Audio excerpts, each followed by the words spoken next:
Good morning all of you.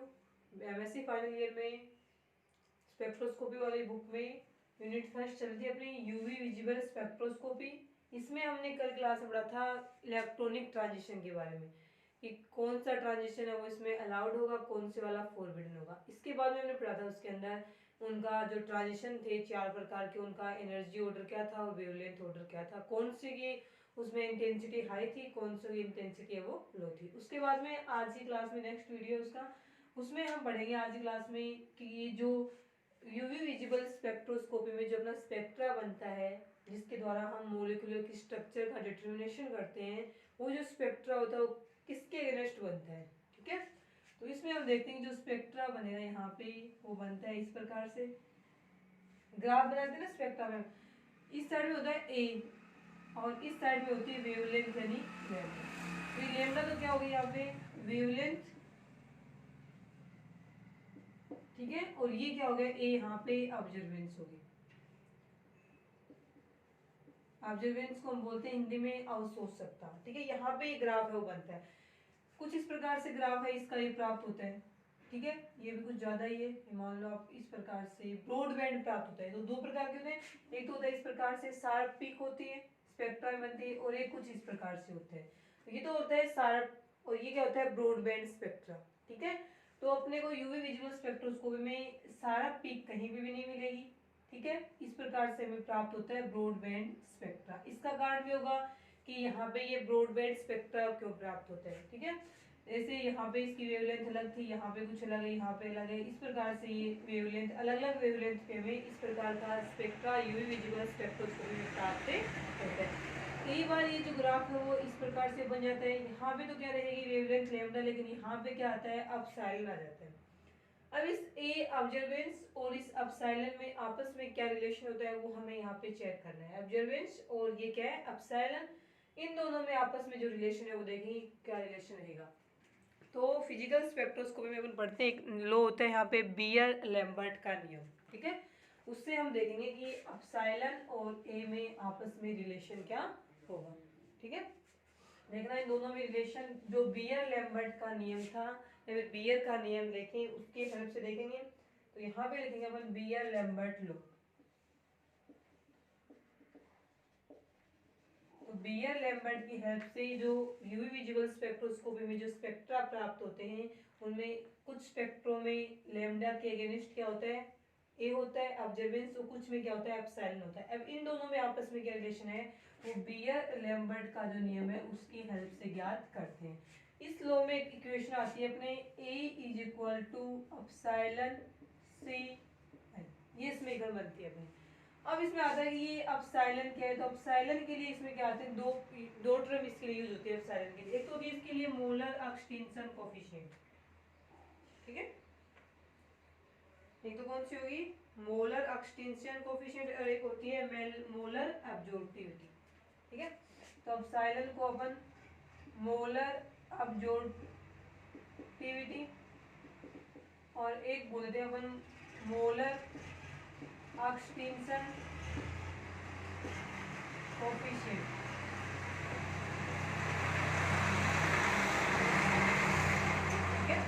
इन दोनों में से जानते हैं अपसाइलन को। अब किसी हो जाएगा यहाँ पे लेंथ सेमी में क्यूब की क्यूवेट की, जिसमें अपन बियर लैम्बर्ट लॉ का एक्सपेरिमेंट कर रहे हैं, उस क्यूवेट की क्या हो जाएगी ये लेंथ हो जाएगी। कौन सी लेंथ, जैसे क्यूवेट अपनी कुछ इस प्रकार से होती है Q U V double T, cuvette होती है कुछ अपनी इस प्रकार से, इसमें ये सॉल्यूशन होता है जिसका हम बियर लैम्बर्ट लॉ से क्या करते हैं एक्सपेरिमेंट करते हैं। अब यहाँ पे जो लेंथ होती है इस क्यूवेट की वो क्या होती है एल होती है, सॉरी ये सी नहीं ये एल है ना, ये है सेमी में। ठीक है, ये वाली क्यूवेट है, इस क्यूवेट की ये वाली जो लेंथ होती है ना ये क्या होती है एल, जो कि सेमी में लिखते हैं, और ये जो सी है ये यहाँ पे क्या हो जाएगी कंसंट्रेशन हो जाएगी। ठीक है, इस प्रकार से हम मोलर ऑब्जर्वेंस, ये दोनों एक दूसरे क्या है प्रपोर्शनल, ये दोनों क्या एक दूसरे प्रोपोर्शनल है, तो ये बढ़ेगी तो इसकी वैल्यू भी क्या होती है बढ़ती है। अब इसमें बात आती है कि एक रिलेशन और भी होता है इनके बीच में, वो क्या होता है लोग आई नोट अपॉन में आई, यानी कि ए है वो इसके भी इक्वल है, इससे भी इसको कैलकुलेट कर सकते हो, ए है वो इसके भी इक्वल है, लोग आई नोट अपॉन में आई। अब ये आई नोट और आई क्या है, तो इसके लिए आता है कि ये जो एक्सपेरिमेंट कर रहे हैं इस क्यूवेट में किसी सॉल्यूशन का बी लैम्बर्ट लॉ से, तो इसके ऊपर अपन कुछ रेडिएशन डालते हैं किसी सोर्स की हेल्प से, ठीक है। अब ये जो रेडिएशन डालते हैं यहाँ पे, उन रेडिएशन की जो इंटेंसिटी होती है, इनिशियल इंटेंसिटी, उसको आई नोट से लिखते हैं। फिर जब इसके ऊपर रेडिएशन डालेंगे तो ये जो सॉल्यूशन यहाँ पे प्रेजेंट है, ये इस रेडिएशन में से कुछ का क्या कर लेता है, अब्जॉर्बेंस कर लेता है। फिर जो कुछ का ही करता है, फिर बची हुई जो शेष होती है ना, शेष मात्रा होती है, क्वांटिटी, उसको ये अपने में से ट्रांसमिट कर देता है, बाहर निकाल देता है। अब बाहर इस सॉल्यूशन में से गुजरने के बाद में, पास होने के बाद में, जो ये रेडिएशन की इंटेंसिटी बचेगी ना, उसको हम क्या बोलते हैं, आईसी। इसको हम इंटेंसिटी ऑफ ट्रांसमिटेड रेडिएशन या फिर इंटेंसिटी ऑफ फाइनल रेडिएशन बोलेंगे। यदि इसको ये बोले हैं इंटेंसिटी ऑफ इनिशियल रेडिएशन, तो इसको क्या बोलेंगे, इंटेंसिटी ऑफ फाइनल रेडिएशन। क्योंकि इसमें से सॉल्यूशन में से पास होने से पहले इनकी इंटेंसिटी है आई नोट, और पास होने के बाद में, ट्रांसमिट होने के बाद में क्या रहेगी, आई। तो इसको हम ये इंटेंसिटी ऑफ इंसिडेंट लाइट, तो इसको क्या बोलेंगे, इंटेंसिटी ऑफ ट्रांसमिटेड लाइट, ठीक है। ये होता है। और इंसिडेंट लाइट की रेडिएशन, सॉरी, इंसिडेंट लाइट की इंटेंसिटी और ट्रांसमिटेड लाइट की इंटेंसिटी, इन दोनों का जो रेशियो होता है उसका लॉग 1:1 पे होता है।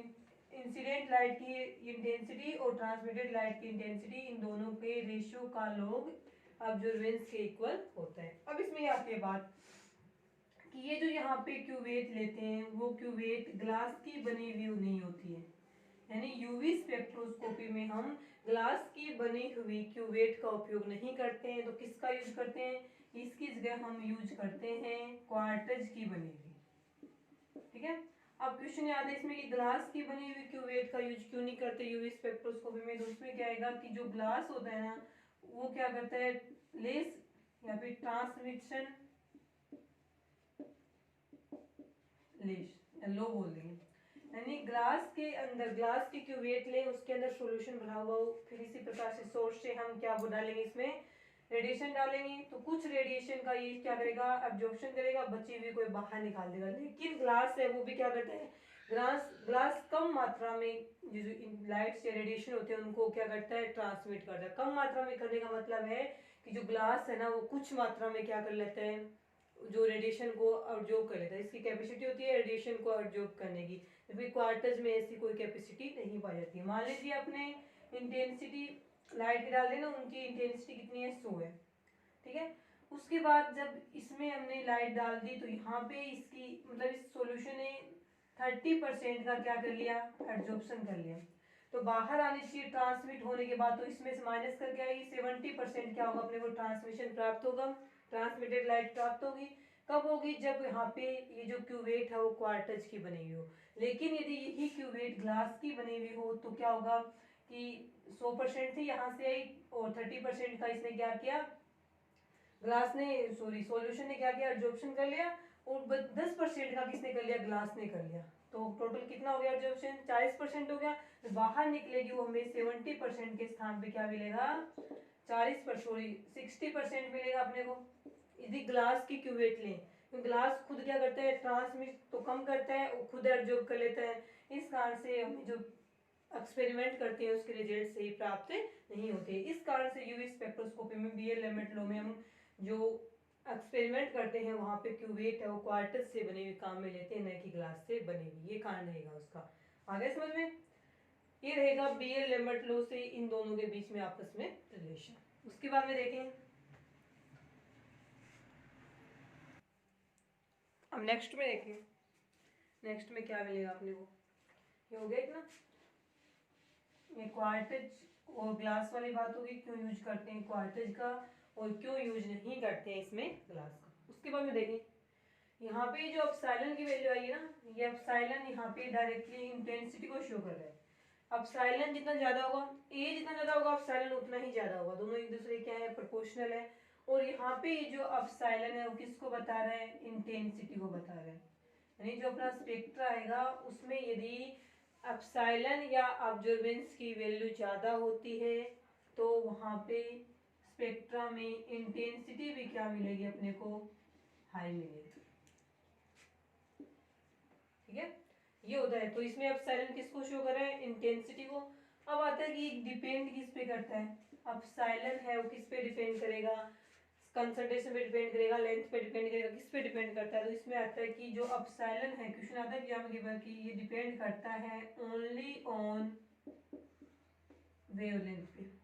इंपॉर्टेंट क्वेश्चन है कि जो मोलर एक्सटिंक्शन कोफिशिएंट या मोलर ऑब्जर्वेटिविटी होती है वो केवल वेवलेंथ होता है, उसके ऊपर डिपेंड करती है। ठीक है, उसके बाद आता है कि जो अपना स्पेक्ट्रम का रीजन होता है ना, उसमें इस प्रकार से होता है, जैसे कॉस्मिक हो गया, इस प्रकार से सी जी अक्स, यूवी, आई, और उसके बाद में हो जाएगा ये माइक्रोवेव और radio wave. Cosmic rays, gamma rays, X rays, ultraviolet, visible, infrared, microwave, और ये क्या हो जाएगा? Radio wave. अब माइक्रोवेव रीजन में अपने को कौन सा स्पेक्ट्रा मिलता है? Rotational spectra. आईआर रीजन में मिलता है अपने को वाइब्रेशनल स्पेक्ट्रा, और इसमें मिलेगा यूवी विजिबल स्पेक्ट्रा। ठीक है, अब जब यहाँ से अपन इस साइड चलते हैं तो क्या इंक्रीज होती है? वेवलेंथ इंक्रीज होती जाती है, और वापस और इस साइड चलने पे एनर्जी क्या होती जाती है? डिक्रीज होती जाती है। ये रिलेशन होता है। ये रिलेशन हमेशा याद रखना कि एनर्जी है वो वेवलेंथ के क्या होती है? इनवर्सली प्रोपोर्शनल में आती है। तो जब हम कॉस्मिक रेज से रेडियो वेव की तरफ जाते हैं तो लेमडा वेवलेंथ इंक्रीज होती है रेडिएशन की, और एनर्जी क्या होती जाती है? डिक्रीज होती जाती है। ठीक है, ये वाला एक इम्पोर्टेंट है, याद रखना, इनमें कंपेरिजन करने में काम में आएगा इंक्रीज। ठीक है, इसके बाद देखेंगे अपन कंपेरिजन किस प्रकार से करेंगे इनका। इसमें क्या होते हैं, यहाँ पे यूवी विजिबल में कौन सा स्पेक्ट्रा मिलता है अपने को? तो यहाँ पे आएगा इलेक्ट्रॉनिक स्पेक्ट्रा प्राप्त होते हैं।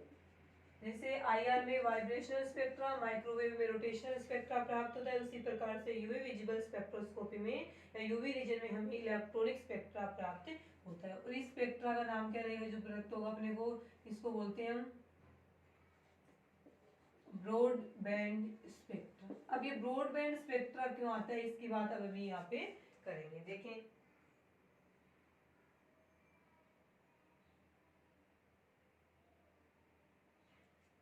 में देखेंगे हो गया इतना। उसके बाद देखेंगे स्पेक्ट्रा इस प्रकार से क्यों आता है।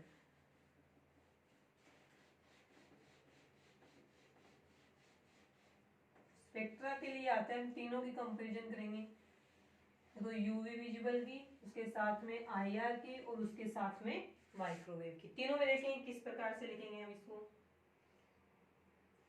इसमें आता है तीनों की बात करें, यूवी विजिबल और आईआर की। एक स्पेक्ट्रा और देखते हैं इसका साथ में।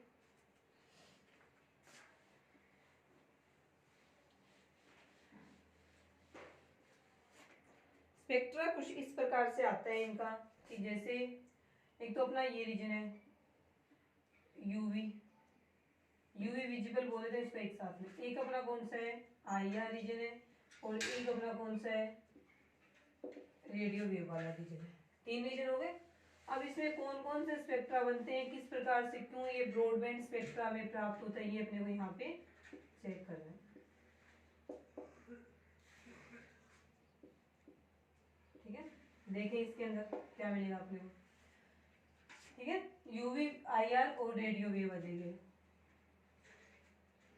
सॉरी, रेडियो वेव नहीं है, माइक्रोवेव है। रेडियो वेव तो उसके बाद में होती है, माइक्रोवेव आएगी यहाँ पे। ठीक है, यहाँ पे हम लिखेंगे माइक्रोवेव। अब इसमें क्या होता है? इलेक्ट्रॉनिक स्पेक्ट्रा मिलेगा। आईआर में मिलता है अपने को वाइब्रेशनल स्पेक्ट्रा,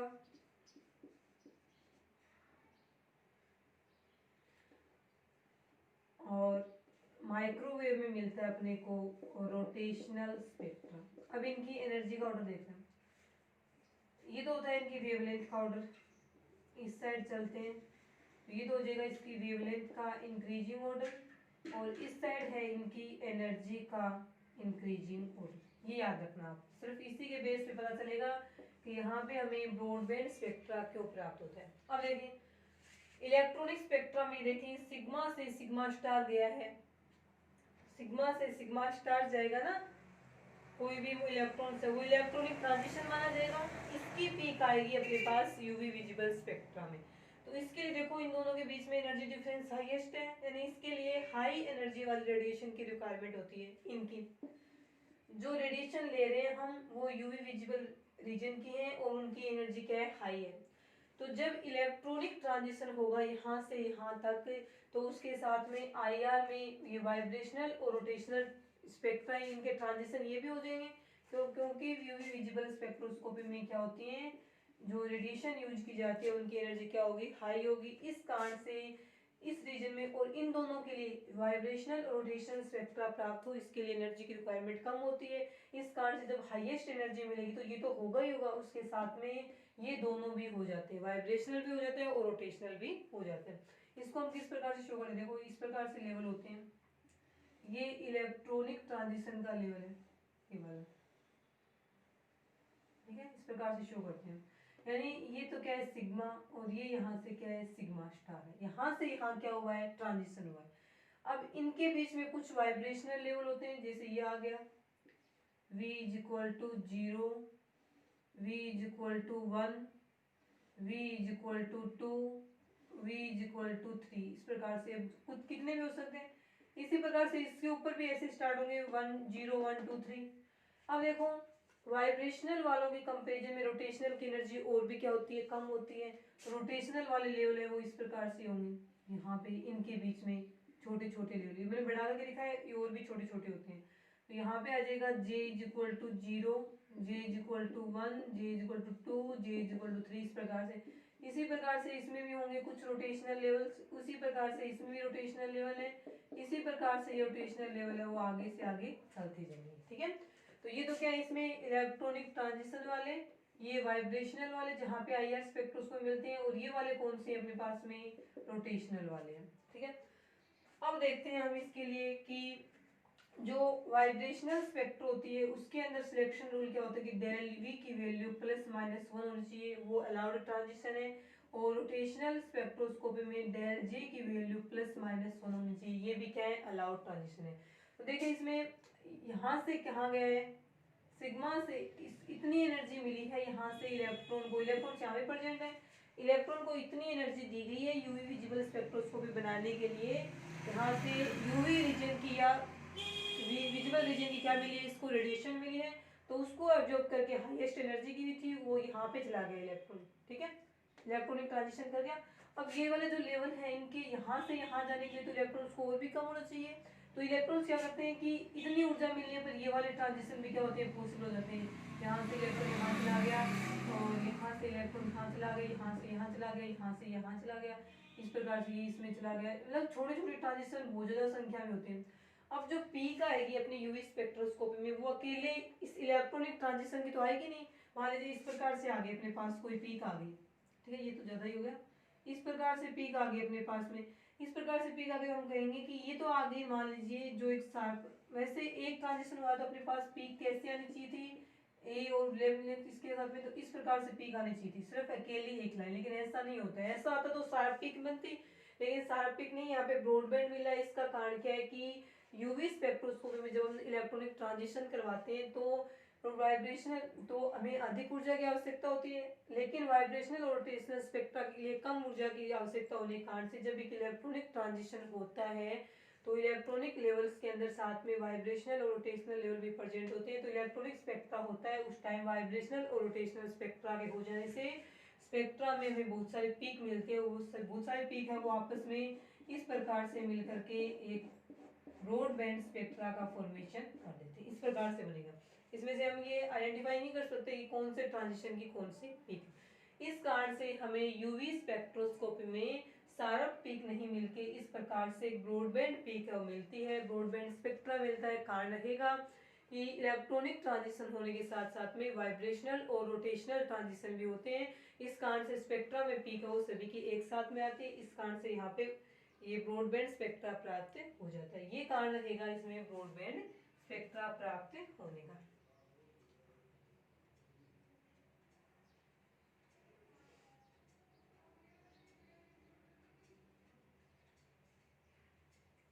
आगे हो गया तो समझ में। उसके बाद हम करते हैं इसमें बात कि जो डिफरेंट मॉलिक्यूल्स होते हैं उन मॉलिक्यूल्स या कंपाउंड्स में किस प्रकार से यूवी स्पेक्ट्रा प्राप्त होते हैं, ठीक है। देखिए डिफरेंट कंपाउंड्स में किस प्रकार से हमें स्पेक्ट्रा प्राप्त होगा। सबसे पहले हम यहाँ से चलते हैं एल्किन, एल्किन उसके हम सभी कंपाउंड्स पढ़ेंगे, एल्केन से स्टार्ट करते हैं, जनरल कंपाउंड से एल्केन का, जैसे हमने लिख दिया CH3, दूसरा भी क्या है CH3।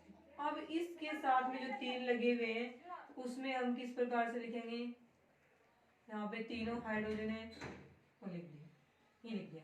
अब ये क्या है, सिग्मा है, ये सिग्मा बॉन्ड, ये भी सिग्मा है, सारे के सारे सिग्मा बॉन्ड है। तो इसमें केवल कौन सा ट्रांजिशन पॉसिबल है, only on sigma two sigma star, सिर्फ ये ही ट्रांजिशन है जो कि एल्केन में पॉसिबल होता है। तो देखें इसमें ये वाले हटा देते हैं यहाँ से, ठीक है। अब सिर्फ ये एक ट्रांजिशन हो रहा है एल्केन में कि सिग्मा से क्या जा रहा है, सिग्मा स्टार में जा रहा है। ये क्या है, सिमेट्रिकली अलाउड है, क्योंकि सिग्मा की क्या होती है जिराड और इसकी क्या होती है अनजिराड, सिमेट्रिकली अलाउड हो गए। अपने को क्या करना है इसके अंदर, देखें अपने को बताना कि एल्केन में कलर शो होता है या नहीं होता ट्रांजिशन में, क्योंकि होता है ना कि यूवी विजिबल दो रीजन होते हैं। तो विजिबल रीजन से यदि रेडिएशन का एब्जॉर्प्शन करता है कोई मॉलिक्यूल तो उसमें क्या होगा, कलर शो होगा। केवल यूवी से रेडिएशन का अब्जॉर्प्शन करता है तो उसमें कलर शो नहीं होता। अब किस प्रकार से देखेंगे कि यूवी में आया है विजिबल में आया है, तो उसके लिए देखें दो प्रकार की वेवलेंथ होती है अपनी। टोटल तो होता है यूवी विजिबल 200 से 800 तक का, लेकिन उसमें से यूवी कितना होगा, तो यूवी के लिए हम बोलेंगे ये 200 से लेकर के 400 नैनोमीटर का रीजन होता है, जबकि विजिबल वाला जो रीजन है वो कितना होता है, तो इसमें आएगा 400 से लेकर के 800 नैनोमीटर का। अब किस प्रकार से देखेंगे इसमें कि कौन से रीजन हो रहा है, तो उसके लिए एक रिलेशन होता है एनर्जी इनवर्सली प्रोपोर्शनल वेवलेंथ, ठीक है। और ये ऑर्डर हमने किसका लिखा है, ये जो रेंज लिखी है वो हमने वेवलेंथ की लिखी है। तो इसमें हम किस प्रकार से देखेंगे कि सिग्मा से सिग्मा स्टार ट्रांजिशन हुआ, ये देखो एनर्जी हाईएस्ट है, इन दोनों लेवल्स के बीच की एनर्जी क्या है, ज्यादा है। एनर्जी ज्यादा होगी तो वेवलेंथ क्या होगी, कम होगी, वेवलेंथ कम होगी। एनर्जी हाईएस्ट है, हाईएस्ट इससे ज्यादा हाईएस्ट एनर्जी हो ही नहीं सकती सिग्मा टू सिग्मा स्टार के अलावा। एनर्जी हाईएस्ट और वेवलेंथ क्या होगी, लोवेस्ट होगी, सबसे कम। तो कम वेवलेंथ है वो इसमें आएगी, तो इसकी वेवलेंथ ज्यादा है, यानी कि 200 नैनोमीटर के पास में एब्जॉर्प्शन होगा रेडिएशन का। वे रेडिएशन यूवी रीजन की वे रेडिएशन जिनकी वेवलेंथ 200 नैनोमीटर के इक्वल होती है, उन रेडिएशन का एल्केन एब्जॉर्प्शन करेगा, sigma two sigma star transition है वो पॉसिबल होगा।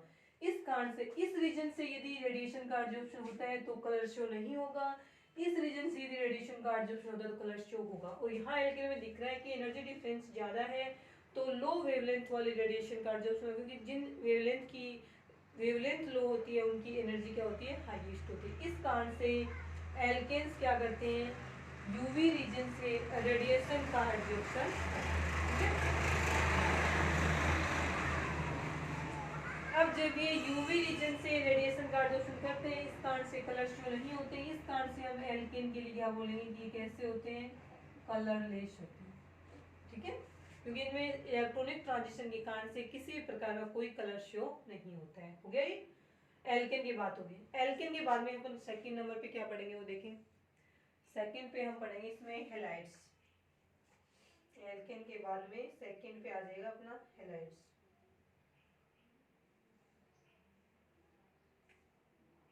देखें हेलाइड्स पढ़ते हैं इसके बाद में, ये हो गया एल्केन की बात। हेलाइड्स में अपन दो पढ़ लेते हैं एक साथ में, एक तो आयोडाइड पढ़ लेते हैं, मेथिल क्लोराइड, और एक पढ़ेंगे यहाँ पे मेथिल आयोडाइड, ठीक है। देखें किस प्रकार से आएंगे मेथिल क्लोराइड और मेथिल आयोडाइड में स्पेक्ट्रा। तो पहले हम देखते हैं CH3 Cl और एक देखते हैं हम CH3 मेथिल क्लोराइड और मेथिल आयोडाइड। अब इसमें क्या होते हैं, हैलोजेंस पे लोन पेयर्स होते हैं। लोन पेयर्स का मतलब क्या है इसमें कि यहाँ पे n ऑर्बिटल, ये जो n लेवल है उसमें इलेक्ट्रॉन्स प्रेजेंट है। तो इसमें कितने प्रकार के ट्रांजिशन पॉसिबल होते हैं, दो प्रकार के ट्रांजिशन हैं वो इसके अंदर पॉसिबल हो जाते हैं, ठीक है। देखिए दो प्रकार के ट्रांजिशन कौन से रहेंगे इसमें, एक तो यहाँ पे इलेक्ट्रॉन्स और एक इलेक्ट्रॉन्स यहाँ पे, तो सिग्मा टू सिग्मा स्टार होगा। दो प्रकार के ट्रांजिशन इसमें पॉसिबल होंगे, एक तो होगा इसमें सिग्मा टू सिग्मा स्टार और दूसरा होगा इसमें n to pi star. Sorry N2 sigma star होगा। पाई ऑर्बिटल सुनिए, पाई तो कब होंगे जब हमें पाई बॉन्ड होगा, कोई पाई बॉन्ड नहीं है, ये भी सिग्मा है और तीनों हाइड्रोजन इसके साथ जुड़े हुए हैं वो भी सिग्मा बॉन्ड से जुड़े हुए हैं। तो दो प्रकार के ट्रांजिशन पॉसिबल होंगे हेलाइड्स में, सिग्मा टू सिग्मा स्टार और N2 सिग्मा स्टार। अब अपने को देखना है कि ये कलर शो करते हैं या नहीं करते हैं, करते हैं तो कौन से के कारण से ये कलर शो करते हैं, ये हमें यहाँ पे चेक करना है, ठीक है। अब देखें इसके अंदर, अब सिग्मा टू सिग्मा स्टार है, इसको तो पता ही अपने को, सिग्मा टू सिग्मा स्टार है, energy of sigma two sigma star ज्यादा है किसके कंपैरिजन में, energy of N2 sigma star, N2 ज्यादा है सिग्मा स्टार में। इसमें देखने से लगा sigma two sigma star energy ये है और N2 सिग्मा स्टार एनर्जी ये, तो ये वाली ज्यादा है, एनर्जी इसकी ज्यादा है तो वेवलेंथ इसकी क्या रहेगी, कम रहेगी, सिग्मा टू सिग्मा स्टार और ये हो जाएगा wavelength of N2 sigma star. देखो ये इनकी एनर्जी ज्यादा है और एनर्जी और वेवलेंथ में ये रिलेशन होगा, जिसकी एनर्जी ज्यादा है वो कौन से में होगा, यूवी रीजन में, क्योंकि उसकी वेवलेंथ कम रहेगी, और जिसकी एनर्जी कम है, एनर्जी कम होगी, इसकी कम है तो इसकी वेवलेंथ ज्यादा है, वेवलेंथ ज्यादा होगी जिस इलेक्ट्रॉनिक ट्रांजिशन की वेवलेंथ ज्यादा होगी वो होंगे विजिबल रीजन में। इस कारण से हेलाइट्स हैं वो उसमें भी जनरली ज्यादा इसमें नहीं आता, ये वाला 400 नैनोमीटर तक से हो जाता है कलर, सॉरी ये वाला ट्रांजिशन है ना, ये वाला तो होगा ही यूवी रीजन में, विजिबल नहीं जाएगा, ये वाला भी नहीं जाता क्योंकि इसकी इससे तो ज्यादा है एनर्जी, लेकिन इतनी भी इसकी, सॉरी इससे वेवलेंथ ज्यादा है लेकिन इतनी भी ज्यादा वेवलेंथ नहीं होती इसकी ये इस रीजन में एब्जॉर्प्शन करे, ये इसमें ही कर लेते हैं एब्जॉर्प्शन, ठीक है। इस कारण से हेलाइट्स है वो भी क्या होते हैं, कलरलेस होते हैं। इसका कारण ये होगा कि इसमें जो होने वाले दोनों ट्रांजिशन हैं, सिग्मा टू सिग्मा स्टार और N2 सिग्मा स्टार, दोनों ही यूवी रीजन में क्या होते हैं, पॉसिबल हो जाते हैं। इस कारण से हेलाइट्स है वो कलर शो नहीं करते हैं, ठीक है। इसके बाद में देखें नेक्स्ट, अब इसमें ये आता है, ये तो पता चल गया सिग्मा टू सिग्मा स्टार ये वाली होती है, लेकिन इसमें ये देखना है कि इन दोनों में से Cl और आयोडाइड हो यदि अपने पास में, तो इन दोनों में से कौन सा हायर वेवलेंथ पे एब्जॉर्प्शन दिख शो करेगा। तो इसमें एक तो आता है अपना लैम्डा CH3Cl और एक आता है CH3I, यानी आयोडाइड वाले हेलाइड्स की वेवलेंथ कितनी ज्यादा होगी या फिर इसकी ज्यादा होगी। इसमें क्या आते हैं कि दोनों ही CH3 जुड़े हुए, एक में क्या है क्लोरीन जुड़ा हुआ और एक में क्या जुड़ा हुआ है आयोडीन, दोनों पे ही क्या है तीन तीन लोन पेयर है। लेकिन क्या होता है कि क्लोरीन की जो EN होती है वो ज्यादा होती है आयोडीन से, तो क्लोरीन में जो N लेवल है उसमें इलेक्ट्रॉन्स प्रेजेंट है वो स्ट्रॉन्गली मजबूती से बंधे हुए, ज्यादा स्ट्रॉन्ग बॉन्ड से यदि जुड़े हुए हैं तो वे हाईएस्ट एनर्जी लेवल्स में जाएंगे, कब, जब उसको हाई एनर्जी मिलेगी, हाई एनर्जी मिलेगी। और आयोडीन के पास जो लोन पेयर है आयोडीन की EN कम होती है, EN कम होने के कारण से जो आयोडीन है उसके एन लेवल में प्रेजेंट जो लोन पेयर वाले इलेक्ट्रॉन है वो इजीली कम एनर्जी पर ही सिग्मा स्टार में चले जाते हैं, कम एनर्जी पे जाएंगे, आयोडीन की एनर्जी कम रहेगी तो इसकी वेवलेंथ क्या होगी, ज्यादा। तो इन दोनों की वेवलेंथ में ये होता है रिलेशन, ये CH3 कॉमन है, Cl और आयोडीन है, क्लोरीन और आयोडीन, इसकी EN से हम बताएंगे कि कौन से वाला है वो कितनी ज्यादा वेवलेंथ पे पॉसिबल होगी। एनर्जी इसकी ज्यादा होती है लेकिन वेवलेंथ इसकी ज्यादा होती है, ठीक है। ये वाला हो गया, क्योंकि इसमें कम EN वाला है वो कम एनर्जी पे चला जाएगा, हाईएस्ट लेवल में कम एनर्जी पे जाएगा तो इसकी वेवलेंथ क्या हो जाएगी, ज्यादा हो जाएगी। ये हो जाता है इसके अंदर आपस में रिलेशन, ठीक है। केमिस्ट्री अकेले की देखें EN इनकी, तो इसमें भी क्या आएगा लेवलेंथ वाले में Cl और ये आ जाएगा आयोडीन, ये वाला रिलेशन होता है इसमें। यदि इन दोनों में कंपैरिजन करके पूछा जाए ना लाइट्स में कौन से वाला हाईएस्ट, कौन से वाले की वेवलेंथ हाई होगी एब्जॉर्प्शन में, तो अपन बताएंगे इसकी हाई होगी, जिसकी EN कम है उसकी वेवलेंथ हाई होगी, जिसकी EN ज्यादा है उसकी वेवलेंथ क्या रहेगी, कम रहेगी। ये हो गई इसमें हेलाइड्स की बात, ठीक है। हेलाइड्स के बाद में हम देखते हैं अपन इसमें याद रखना, इसमें जो N2 नोट लगा के लिखोगे, जो N2 सिग्मा स्टार ट्रांजिशन होता है वो हाइड्रोजन सेंसिटिव होता है। देखिए इसमें क्या आता है कि जो N2 सिग्मा स्टार ट्रांजिशन होता है वो hydrogen bond sensitive, hydrogen bonding sensitive है, ठीक है। हम देखेंगे किस प्रकार से होता है ये,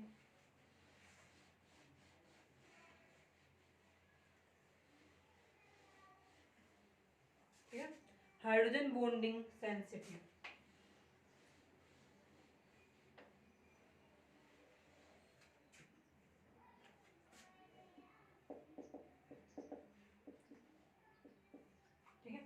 नोट लगा के क्या पे लिखा है कि N2 sigma star transition are hydrogen bonding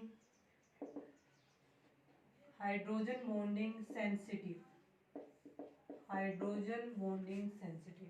N2 sigma star जो ट्रांजिशन होता है वो हाइड्रोजन बॉन्डिंग सेंसिटिव होता है, हाइड्रोजन बॉन्डिंग से ये प्रभावित या इफेक्टेड होते हैं। क्यों होगा इसके अंदर अपने को देखना है, ठीक है।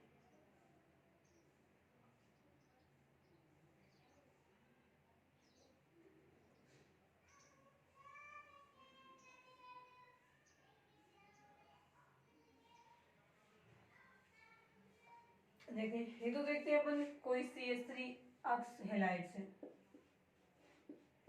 ठीक है।